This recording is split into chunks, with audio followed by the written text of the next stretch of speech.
सेपिरो reaction, सेपिरो reaction देखो ध्यान देना, सेपिरो रिएक्शन क्या होते हैं। सेपिरो रिएक्शन के लिए रिएक्टेंट क्या होगा, इसका रिएजेंट क्या होगा, इसमें क्या प्रोडक्ट बनेगा, इसकी मैकेनिज्म क्या होगी। यदि आपको रिएक्टेंट से प्रोडक्ट डायरेक्ट बनाना हो, मतलब इसकी शॉर्ट ट्रिक एक तरह से क्या होगी, और साथ के साथ ही इन सभी एग्जाम्पल्स को अपन यहाँ पर सॉल्व करके देखेंगे। ठीक है ना। तो जितने भी कॉन्सेप्ट है सेपिरो रिएक्शन के, उन सभी को अपन काफ़ी डिटेल में यहाँ पर करने वाले हैं। ठीक है ना। तो देखो सबसे पहले तो हम बात करते हैं कि जो सेपिरो रिएक्शन है, सेपिरो रिएक्शन, इस सेपिरो रिएक्शंस के लिए सबस्ट्रेट एक्चुअली क्या है। तो देखिए यहाँ पर जो सबस्ट्रेट होगा, मतलब जो रिएक्टेंट होगा, वह है टॉसिल हाइड्रोजन।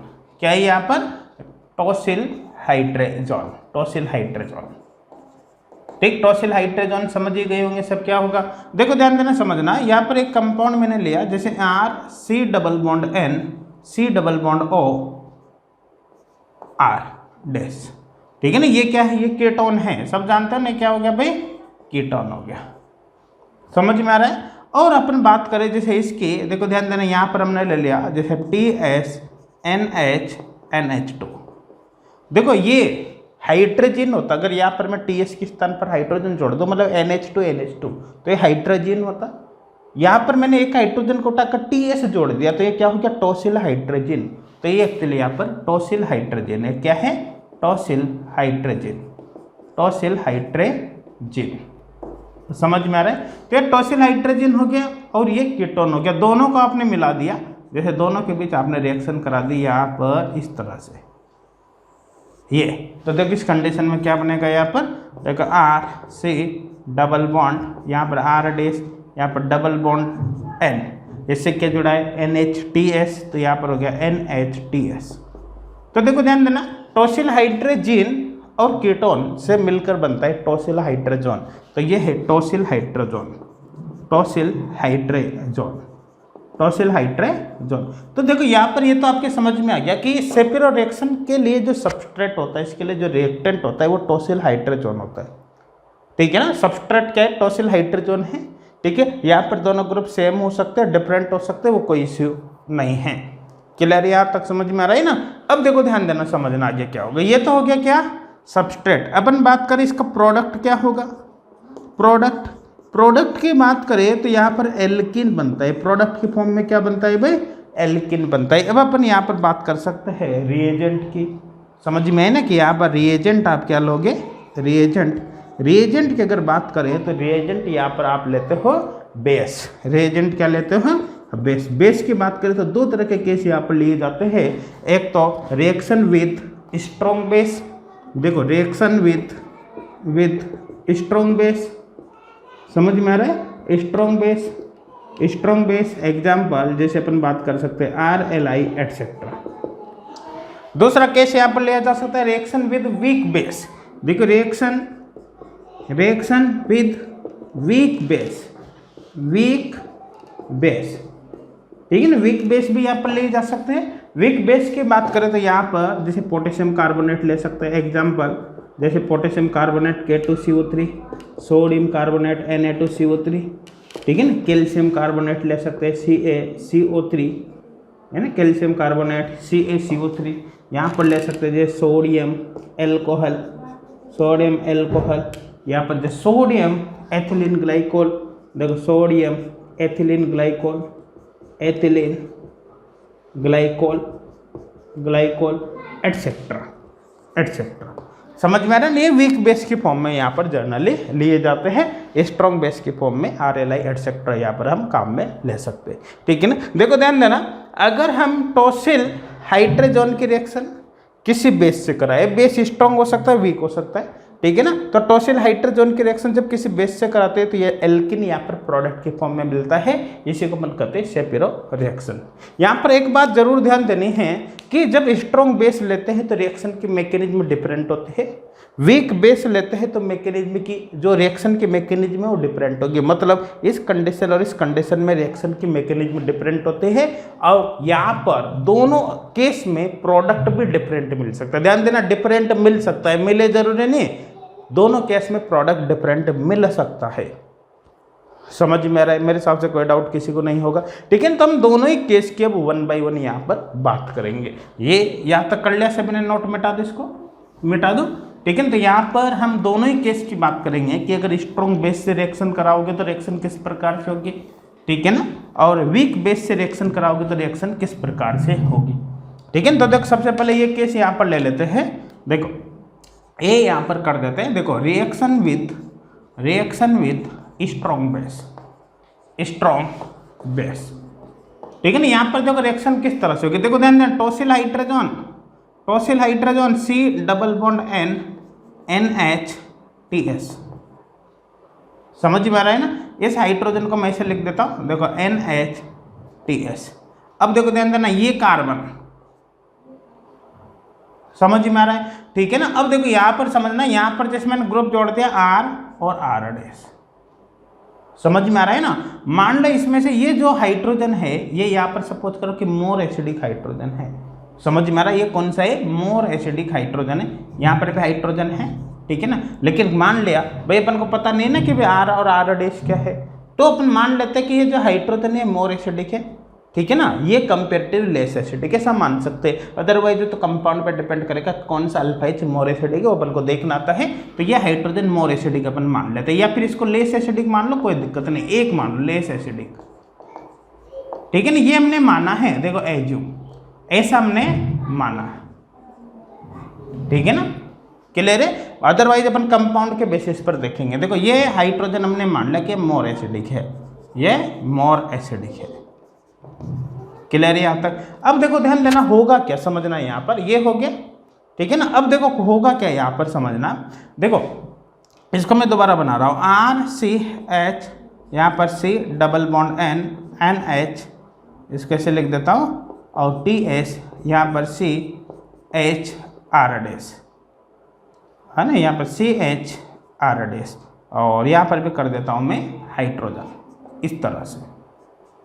अब देखो समझना है यहाँ पर क्या होगा, देखो ध्यान देना, हमने इसकी रिएक्शन करा स्ट्रॉन्ग बेस, जैसे RLI से रिएक्शन करा दी, ठीक है ना। स्ट्रॉन्ग बेस क्या करेगा, देखो ध्यान देना, मोर एसिडिक हाइड्रोजन को लेगा ना, तो देखो ध्यान देना, एक तो हाइड्रोजन ये नाइट्रोजन पर प्रेजेंट है, नाइट्रोजन पर डायरेक्ट हाइड्रोजन प्रेजेंट है, ये तो मोर एसिडिक है ही है। लेकिन इसके साथ साथ इन दोनों में से एक हाइड्रोजन, एक अल्फा एच जो कि मोर एसिडिक है, आपको लेना है। हमने इसको मोर एसिडिक अभी माना है, तो इस अल्फा एच को यहाँ से आपको निकाला है। ध्यान देना, मोर एसिडिक अल्फा एच को ही रिमूव करना है, लेस एसिडिक को रिमूव नहीं करना। तो ये मोर एसिडिक अल्फा एच हमने मान लिया, मोर एसिडिक अल्फा एच, जो भी मोर एसिडिक अल्फा एच होगा उसको यहाँ से आप निकाल दो। तो ये गया, तो क्या होगा भाई, देखो ध्यान देना, RCH यहाँ पर माइनस आ जाएगा, देखो यहाँ पर C डबल बॉन्ड N, यहाँ पर N, यहाँ पर माइनस आएगा, यहाँ पर क्या है TS, समझ में आ रहा है। इधर अब देखो, इधर का तो काम में लिया ही नहीं, तो इधर मैं डायरेक्ट CH2 लिख देता हूँ, CH2, और यहाँ पर R', समझ में आ रहा है, कोई डाउट है क्या, नहीं ये हो गया। अब देखो इसके बाद आगे क्या होगा, देखो यहाँ से यहाँ पर, यहाँ से यहाँ पर, और यहाँ से यहाँ पर, ये बाहर निकल जाएगा, ठीक है ना। तो देखो ध्यान देना क्या होगा, यहाँ पर CH डबल बॉन्ड C, यहाँ पर CH2 और R', देखो यहाँ पर डबल की जगह सिंगल बॉन्ड हो जाएगा, तो यहाँ पर हो गया N, यहाँ पर ये बाहर निकल ही गया, यहाँ पर डबल बॉन्ड हो जाएगा, डबल बॉन्ड N, यहाँ पर क्या आ रहा है माइनस, तो यहाँ पर माइनस लगा दो, समझ में आ रहा है नहीं आ रहा।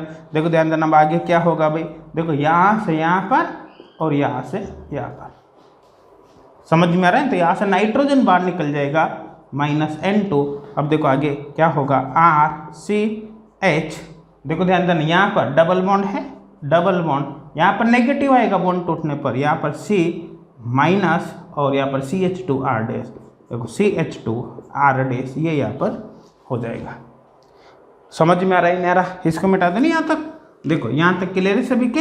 अब देखो ध्यान देना, आगे क्या होगा, यहाँ से देखो ये प्रोटॉन यहाँ पर है, ये नेगेटिव चार्ज यहाँ पर है, कार्बन आयन बना है, तो देखो H2, हमको पता है कि यहाँ पर ये हो गया ना, समझ में आ रहा है। अब वाटर से या इसको ट्रीट करना पड़ेगा, तो देखो वाटर से H लेगा, H लेकर इसका कुल मिलाकर प्रोटोनेशन हो जाएगा। तो देखो यहाँ पर बनेगा RCH डबल बॉन्ड CH, और यहाँ पर CH2R', यही यहाँ पर मैकेनिज्म होगा। देखो फिर समझना मैकेनिज्म किस प्रकार से है। आपको देखो टॉसिल हाइड्रोजन लेना है। अब आपने रिएक्शन करा स्ट्रॉन्ग बेस से, तो आपको क्या करना है, एक तो नाइट्रोजन वाले हाइड्रोजन को निकालना ही, ठीक है ना, जिससे नेगेटिव हो जाएगा।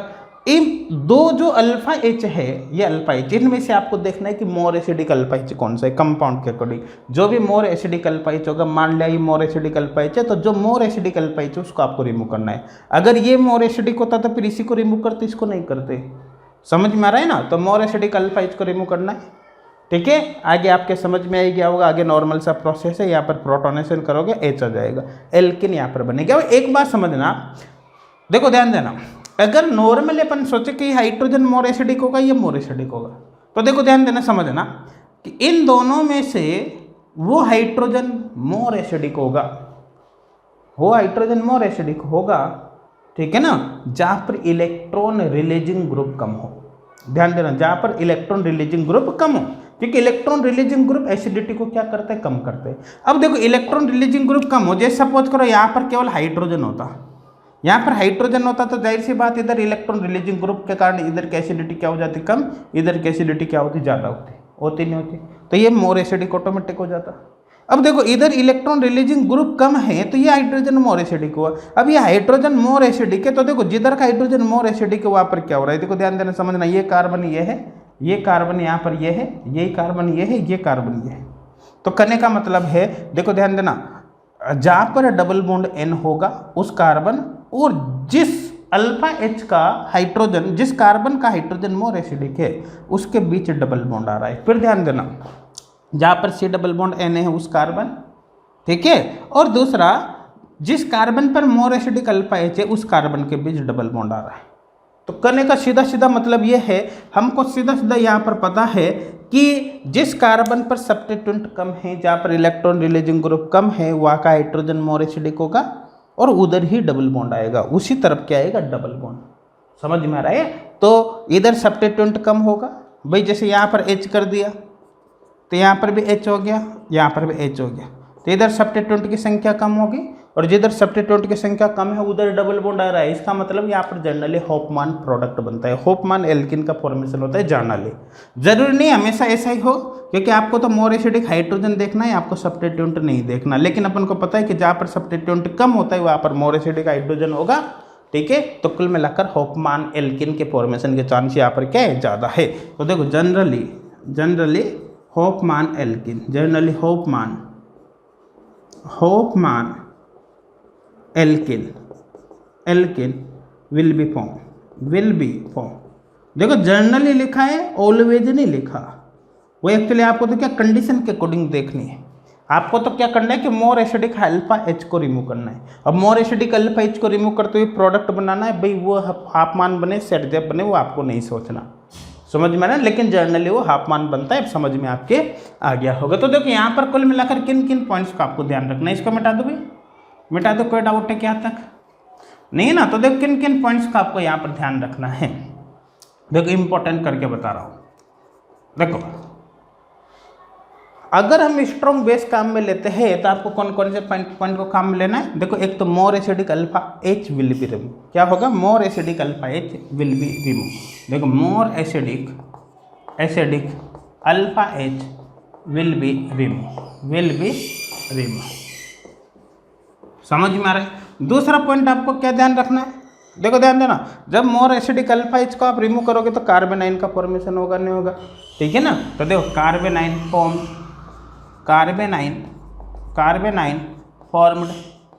H intermediate.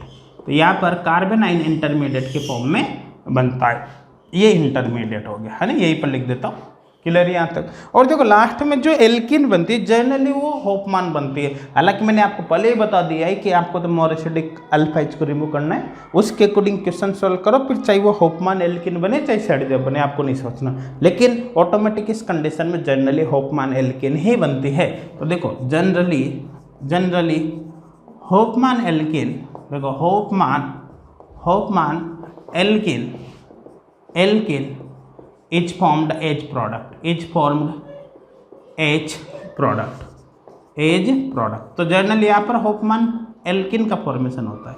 मेरे हिसाब से क्लियर हो गया होगा, कोई डाउट किसी को अब नहीं होगा। तो देखो अगर हम इसको मिटा दो ना, कंप्लीट में मिटा दो, तो अगर हम स्ट्रॉन्ग बेस के साथ टॉसिल हाइड्रोजन को ट्रीट करते हैं तो इन पॉइंट्स को आपको ध्यान रखना है क्वेश्चन सोल्व करते समय। स्ट्रॉन्ग बेस के साथ जब टॉसिल हाइड्रोजन को ट्रीट करेंगे तो क्या क्या होगा भाई, क्या क्या होगा? सबसे पहले मोर एसिडिक अल्फा एच को रिमूव करना है, ठीक है ना। कार्बन आयन इंटरमीडिएट यहाँ पर बनेगा, लास्ट में generally Saytzeff sorry Hofmann product मतलब लेस सब्स्टिट्यूटेड प्रोडक्ट बनता है। क्लियर यहाँ तक? अब देखो बी केस यहाँ पर ले लेते हैं, B case reaction with weak base. अब टॉसिल हाइड्रोजन की रिएक्शन किससे कराएंगे? वीक बेस से करवाएंगे। तो देखो रिएक्शन विद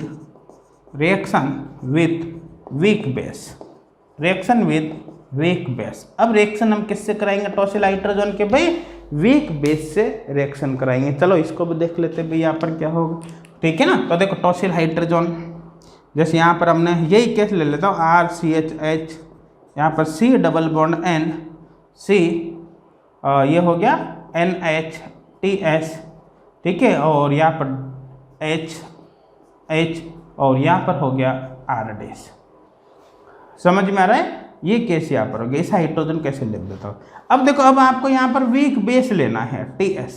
अब रिएक्शन किससे करानी है? वीक बेस से।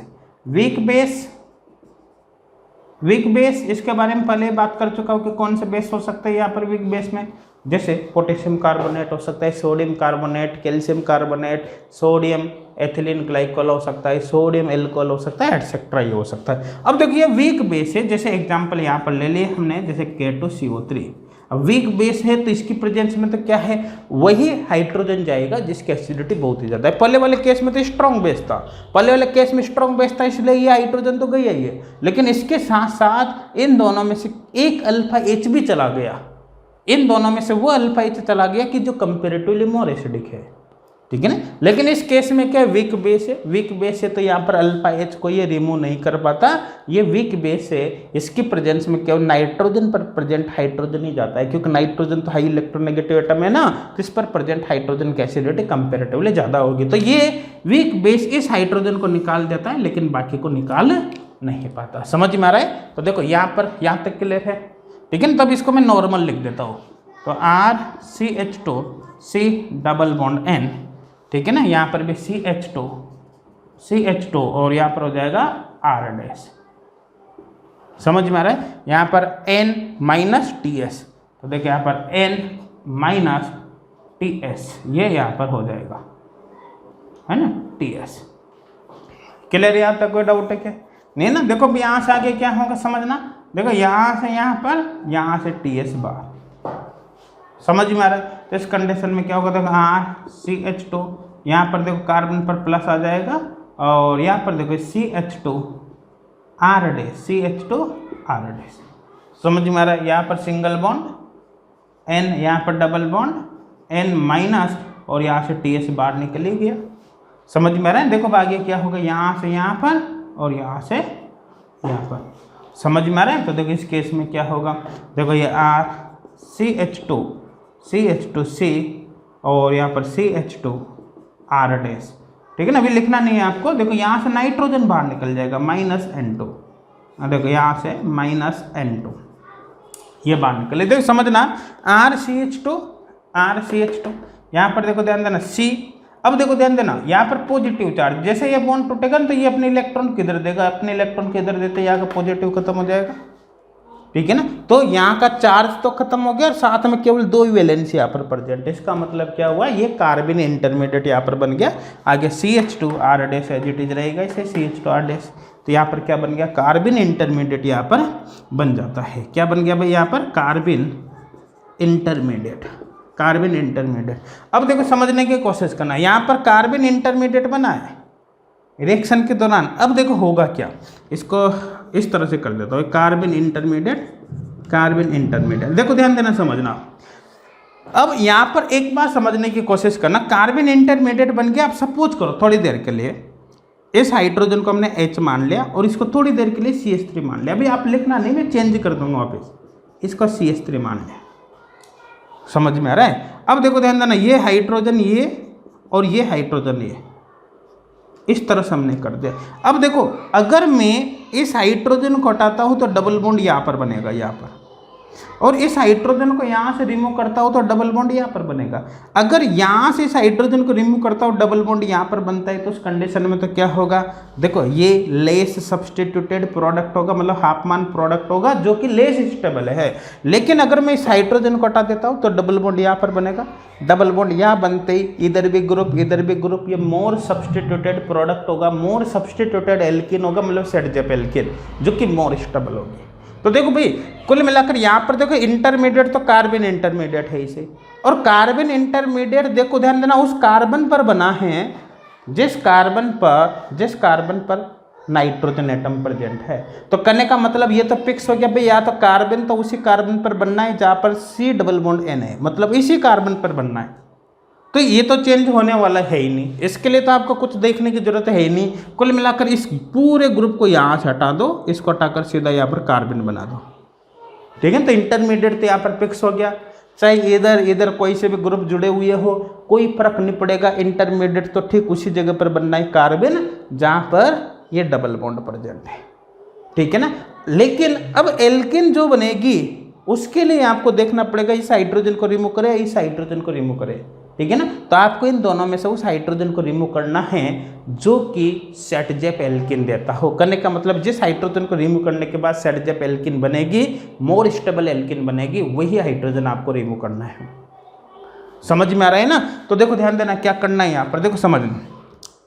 हमको पता है कि अगर अभी तो देखो यहाँ पर H और CH3 किया तो इस हाइड्रोजन को रिमूव करो, ठीक है ना। फिर मैं वहाँ पे चेंज कर दूंगा ग्रुप, अभी आप लिखना नहीं है, आप जब फाइनल पूरी रिएक्शन हो जाएगी उसी के बाद नोट करना। देखो ध्यान देना क्या होगा समझना। देखो यहाँ से यहाँ पर, यहाँ से यहाँ पर, समझ में आना। तो देखो यहाँ पर क्या हो जाएगा, एक रेडिकल ये आएगा, एक रेडिकल ये आएगा, दोनों के बीच बॉन्ड बन जाएगा। अब देखो जब इसका होमोलाइटिक बॉन्ड क्लीवेज होगा, इसका होमोलाइटिक बॉन्ड क्लीवेज होगा तो उस कंडीशन में क्या होगा, देखो ध्यान देना, एक रेडिकल हाइड्रोजन पे गया, अब यहाँ पर दो रेडिकल है ना, कार्बन में दो रेडिकल है एक तरह से, तो एक रेडिकल इस हाइड्रोजन के साथ बॉन्ड बना लेगा। ये इस तरह है, समझने की कोशिश करना क्या होगा, मैं देखो बनाकर बताता हूँ आपको, अपने आप समझ में आ जाएगा। देखो पहले इसको लिखकर बता देता हूँ। जैसे यहाँ पर हो गया, अभी चेंज करूँगा भाई, आप लिखना नहीं, HCH2 इसको तो डायरेक्ट लिख दूँ क्योंकि इसको तो काम में लिया ही नहीं अपन ने। देखो यहाँ पर ये, यहाँ पर CH है ना, यहाँ पर मैं लिखूंगा अभी, देखो यहाँ पर CH3, अभी आप मत लिखना। अब देखो समझने की कोशिश करना है यहाँ पर।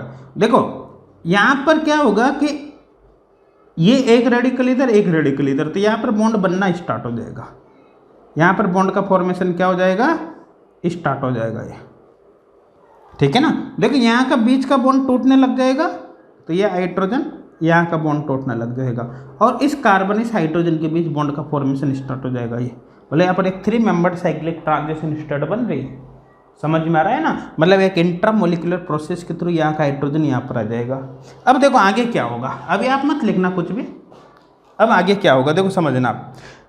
फाइनली क्या होगा भाई, ये हाइड्रोजन यहाँ पर आ जाएगा, तो यहाँ पर क्या हो जाएगा, देखो H, इसको तो एज इट इज लिख रहा हूँ अभी मैं, देखो यहाँ पर CH2 है इसे, ठीक है ना। ये हाइड्रोजन यहाँ पर चला गया, तो यहाँ पर हो गया CH, यहाँ पर देखो डबल बॉन्ड हो जाएगा कंप्लीट, डबल बॉन्ड, यहाँ पर CH और यहाँ पर ये CH3। समझ में आ रहा है, कोई डाउट है क्या, नहीं ना। यहाँ पर ये होगा, ठीक है ना। कौन से एल्किन बनी है, सेटजेप एल्किन। देखो सेटजेप एल्किन मोर स्टेबल। सेटजेप एल्किन कौन सी होती है, मोर स्टेबल होती है, मोर स्टेबल, क्लियर है, more stable and more substituted. अब देखो समझने की कोशिश करना, अगर मैं इस हाइड्रोजन को काम में लेता तो डबल बॉन्ड यहाँ पर आता, यहाँ पर डबल बॉन्ड आने से लेस स्टेबल एल्किन बनती, मतलब होफमान एल्किन बनती। समझ में आ रहा है ना। अब देखो इस प्रोसेस को एक बार और देख लो, यहाँ पर कार्बन है तो दो रेडिकल है, एक इधर गया एक इधर गया, डबल बॉन्ड का फॉर्मेशन स्टार्ट हो जाएगा। सिंगल तो पहले से डबल का स्टार्ट हो जाएगा, ये बॉन्ड ब्रेक होने लगेगा, इन दोनों के बीच बॉन्ड का फॉर्मेशन स्टार्ट होगा। ये यहाँ पर ट्रांजिशन स्टेट बन गए, transition state, 3 membered cyclic transition state, 3 membered cyclic transition state, ठीक है ना। यहाँ पर एक्चुअली H रेडिकल ट्रांसफर है, माइग्रेशन ऑफ H रेडिकल, यहाँ पर लिख देता हूँ, यहाँ से H रेडिकल इस पर शिफ्ट हुआ है। देखो migration of migration of H radical, H radical का यहाँ पर क्या हुआ है, माइग्रेशन हुआ है, माइग्रेशन ऑफ एच रेडिकल, आप लिख लेना रेडिकल, समझ में आ रहा है, ये आपको ध्यान देना है। तो करने का सीधा सीधा मतलब है, जब आप वीक बेस के साथ टॉसिल हाइड्रोजन को ट्रीट करते हो, ध्यान देना, जब वीक बेस के साथ टॉसिल हाइड्रोजन को ट्रीट करते हो तो भाई नाइट्रोजन का हाइड्रोजन जाएगा, लास्ट में कार्बन इंटरमीडिएट बनेगा, इंट्रामोलिकुलर प्रोसेस के दौरान एच रेडिकल ट्रांसफर होगा, है ना, एच रेडिकल का माइग्रेशन होगा, फाइनली सेट जेप प्रोडक्ट बनेगा। फाइनली यहाँ पर क्या बनेगा, सेट जेप प्रोडक्ट बनेगा। 3 पॉइंट्स को यहाँ पर भी लिख देता हूँ। तो यहाँ पर देखो, आपको मोर एसिडिक अल्फा एच नहीं देखना कि मोर एसिडिक अल्फा एच को निकालो, नहीं, जबकि स्ट्रॉन्ग बेस से ट्रीट करने पर मोर एसिडिक अल्फा एच को रिमूव करते थे, यहाँ पर मोर एसिडिक अल्फा एच को रिमूव नहीं करना, ठीक है ना। यहाँ पर ध्यान रखना है कि फाइनली सेट जेप प्रोडक्ट आपको बनाना है, जबकि जो स्ट्रॉन्ग बेस वाला केस था वहाँ पर मोर एसिडिक अल्फा एच को रिमूव करना है। मोर एसिडिक अल्फा एच को रिमूव करने के बाद जर्नली होफमान प्रोडक्ट बनता है, लेकिन नेसेसरी नहीं है। आप वहाँ पर मोर एसिडिक अल्फा एच को रिमूव कर दो, बनने वाला प्रोडक्ट चाहे हाफमान हो चाहे सेट जेप हो, उसके बारे में आपको नहीं सोचना। क्लियर है यहाँ तक। तो जो वीक बेस वाले पॉइंट है इनको भी मैं यहाँ पर लिख देता हूँ, ठीक है ना, कि यहाँ पर आपको बेसिकली किन किन बातों की नॉलेज होना जरूरी है। देखो, रिएक्शन विद वीक बेस, इसी में पॉइंट्स लिख रहा हूँ 20 के, ठीक है ना। देखिए important point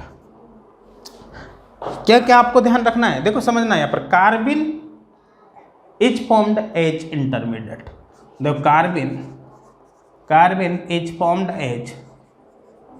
as intermediate, carbene intermediate की फॉर्म में बनता है। देखो finally Saytzeff alkene is formed as product, देखो finally Saytzeff alkene is formed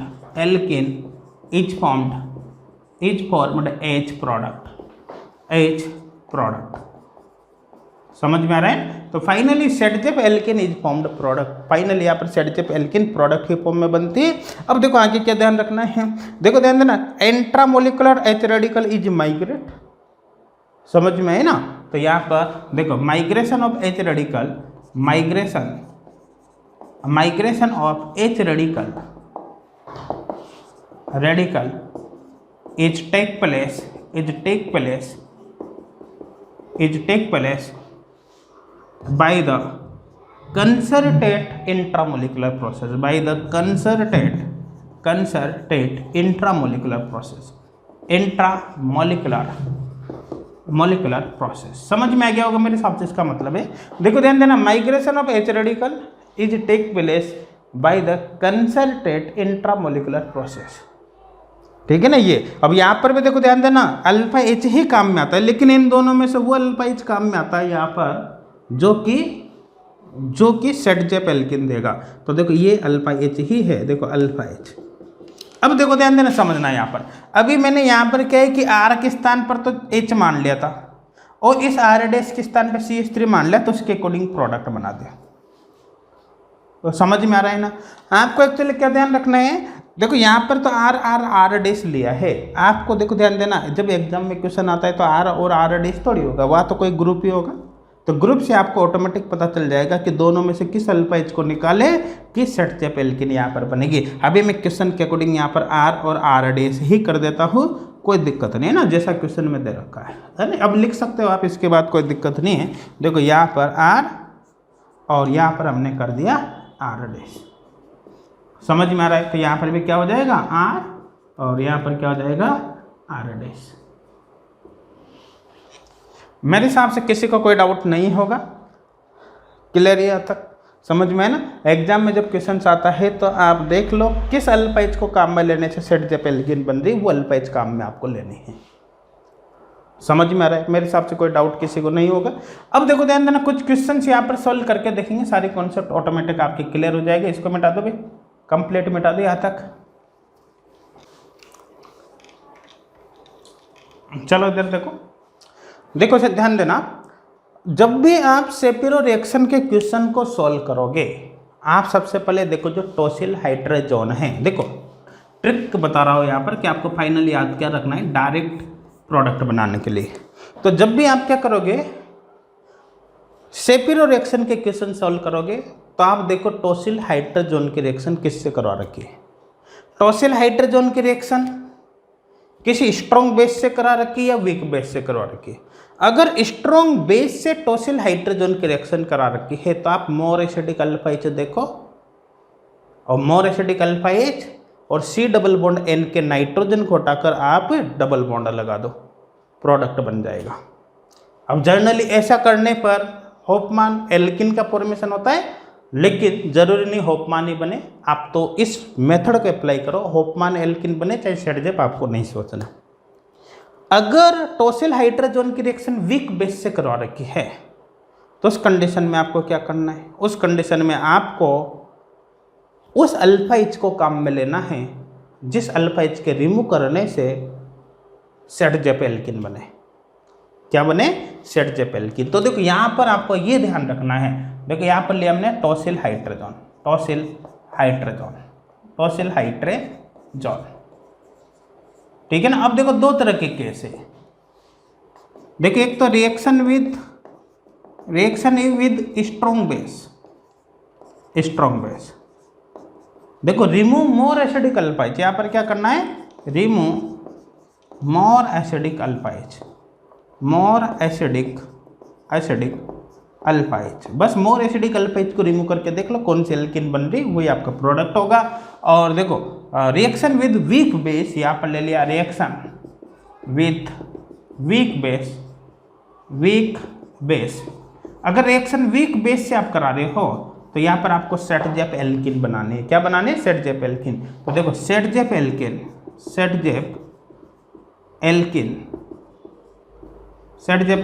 is formed as the major product, is formed as the major product. समझ में आ गया? किसी को कोई डाउट है क्या?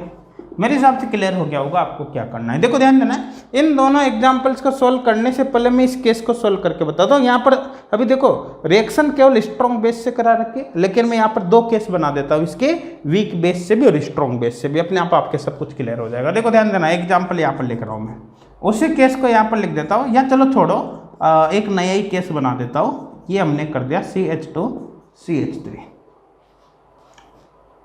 क्लियर यहाँ तक, ठीक है ना।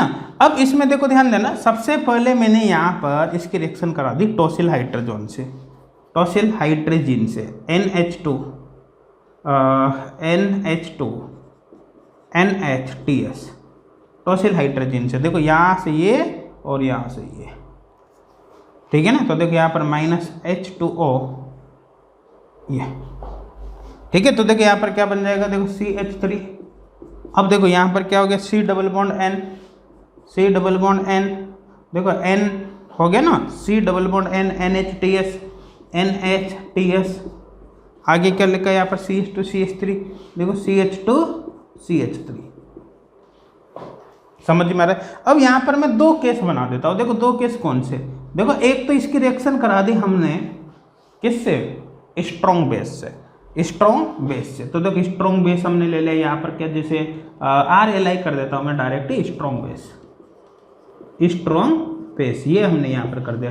देखो स्ट्रॉन्ग बेस लेने पर क्या करोगे, remove more acidic alpha H. देखो अब अल्फा एच तो ये भी अल्फा कार्बन है, ये भी अल्फा कार्बन है, तो अल्फा एच इस पे भी, लेकिन हमको पता है कि अगर इसकी बात करूंगा तो इधर इसका प्लस आई इफेक्ट लगेगा, एसिडिटी कम हो जाएगी। जब किसकी बात करेंगे तो प्लस आई वाला एक्स्ट्रा ग्रुप कोई सा भी नहीं, मतलब मोर एसिडिक अल्फा एच कौन सा, ये है यहाँ पर, ये देखो ये है मोर एसिडिक अल्फा एच, ये मोर एसिडिक अल्फा एच। तो आपको क्या करना है, देखो फाइनल प्रोडक्ट बनाना है। अब अपन ने वो सब कुछ तो देख ही लिया, मोर एसिडिक अल्फा एच है ना, वो तो सब देख लिया अपन ने कि कैसे मैकेनिज्म है, क्या है, वो नहीं देखना, अब तो डायरेक्ट प्रोडक्ट बनाना है, ठीक है ना। इतना टाइम नहीं होता कि पूरी मैकेनिज्म लिखे, हाँ मैकेनिज्म आना जरूरी है, क्योंकि मैकेनिज्म के अगर बीच में से क्वेश्चन पूछ ले तो आप फिर उनको नहीं कर पाओगे, इसलिए मैकेनिज्म आना जरूरी है, लेकिन डायरेक्ट क्वेश्चन सॉल्व करना भी आपको आना चाहिए, ताकि एग्जाम में आपका टाइम वेस्ट नहीं हो। समझ में आ रहा है? तो देखो मोर एसिडिक अल्फा एच करना है, यहाँ पर इसको रिमूव करना है। दूसरा, इस ग्रुप को यहाँ से हटा दो और कुल मिलाकर यहाँ पर बॉन्ड बना दो, हो गया आपका काम। मोर एसिडिक अल्फा एच को हटाओ, इस ग्रुप को यहाँ से हटाओ आपका काम हो जाएगा। समझ में आ रहा है? तो देखो ध्यान देना, यहाँ पर डबल बॉन्ड आ जाएगा कुल मिलाकर CH2, यहाँ पर डबल बॉन्ड कर दो, डबल बॉन्ड C। अब देखो ध्यान देना, यहाँ पर एक्चुअली नेगेटिव आता है, मैकेनिज्म अपने देख रखा है, और फाइनली वो जो माइनस आता है उसका प्रोटोनेशन हम वाटर से कराते हैं, कुल मिलाकर H आ जाता है। तो कुल मिलाकर आप यहाँ पर डबल बॉन्ड लगा दो, बाकी को बैलेंस करते हुए लिख दो। तो यहाँ पर CH2 CH3, देखो अपने आप ही कौन से एल्किन बन गए यहाँ पर, होफमान एल्किन। अब आपने तो भाई मोर एसिडिक अल्फेज को रिमूव किया, चाहे होफमान बने चाहे सेडजेप बने, लेकिन इस कंडीशन में जर्नली होफमान बनती है, इसलिए हमने यहाँ पर लिखा था generally होफमान product will be form. देखो ध्यान देना, होफमान एल्किन लेस सब्स्टिट्यूटेड है नहीं, इस तरह से। क्लियर? यहाँ तक कोई डाउट है क्या? नहीं ना? मोर एसिडिक अल्फेज वाला काम हो गया, ठीक है ना।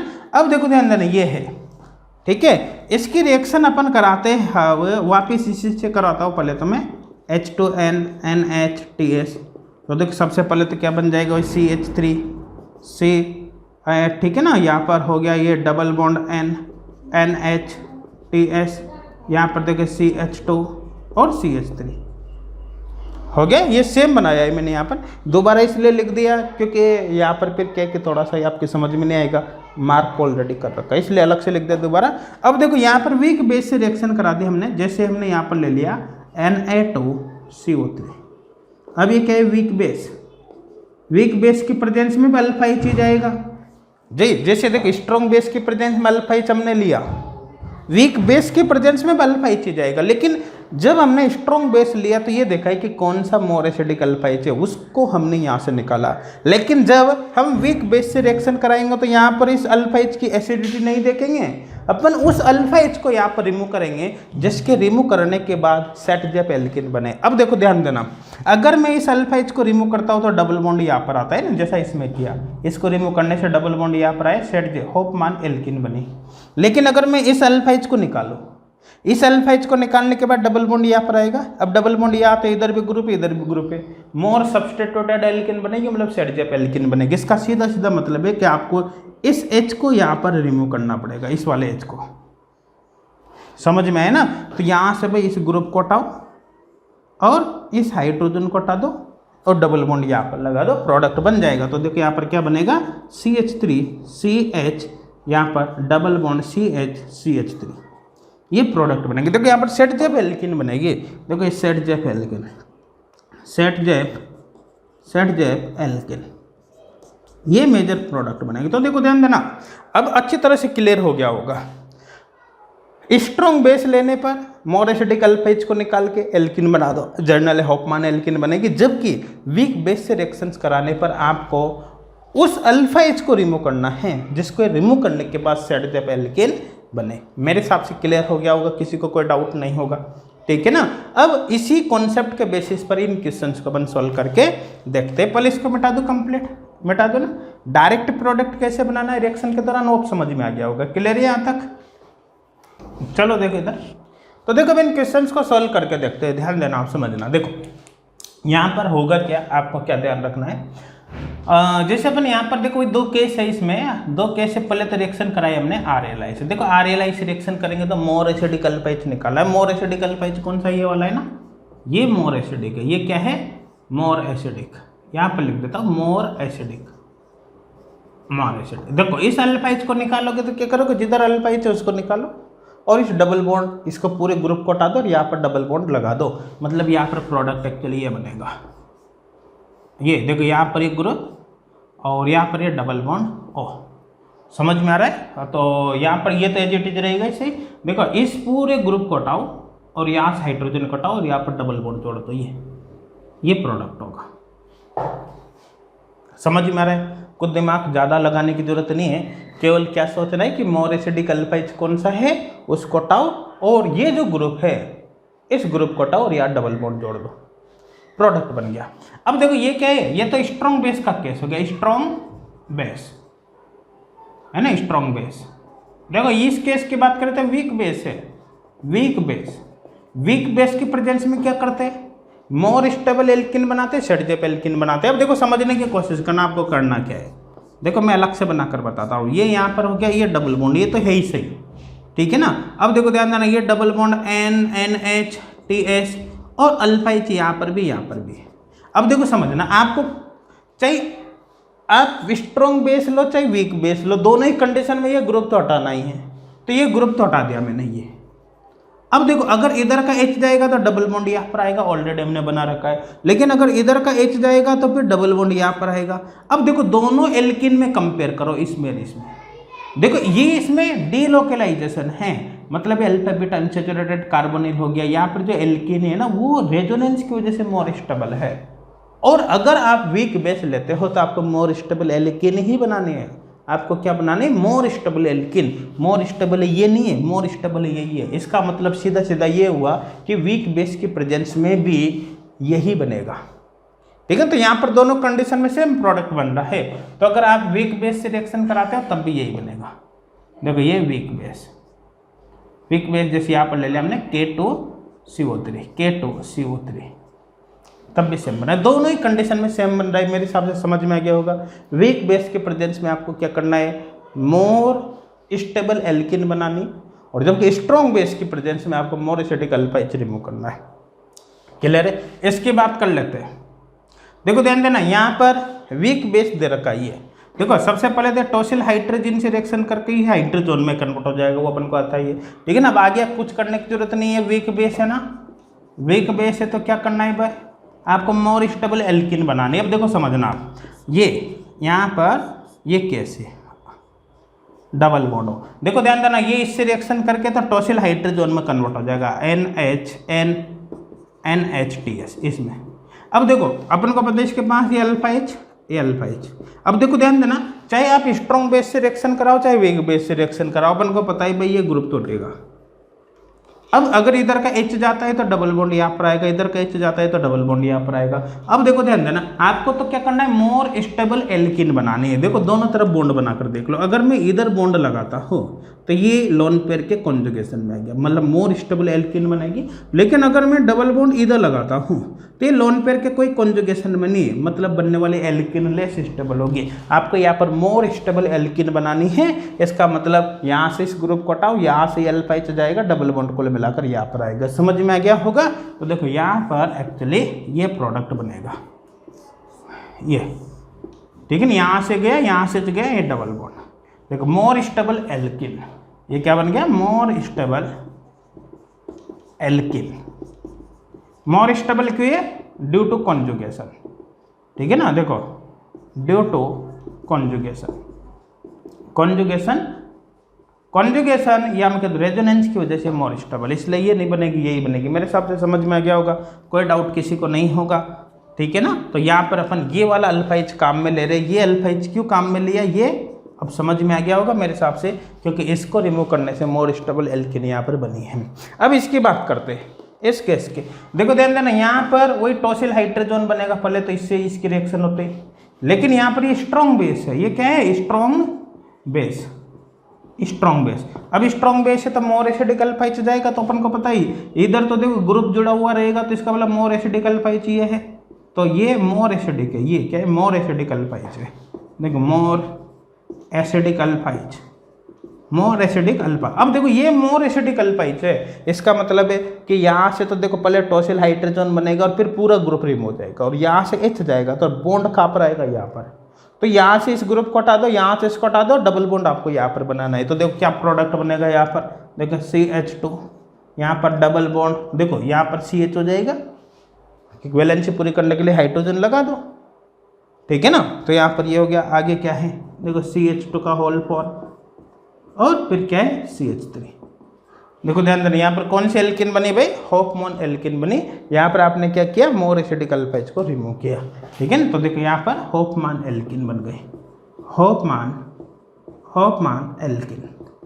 तो मेरे हिसाब से जो सेपिरो रिएक्शन है, सेपिरो रिएक्शन में किसी को किसी प्रकार का कोई डाउट नहीं होगा। सेपिरो रिएक्शन से रिलेटेड सारे कॉन्सेप्ट अब आपके अच्छी तरह से समझ में आ गए होंगे। है क्या कोई डाउट, नहीं, क्लियर है सभी के। चलो कर लो कंप्लीट नोटिस है।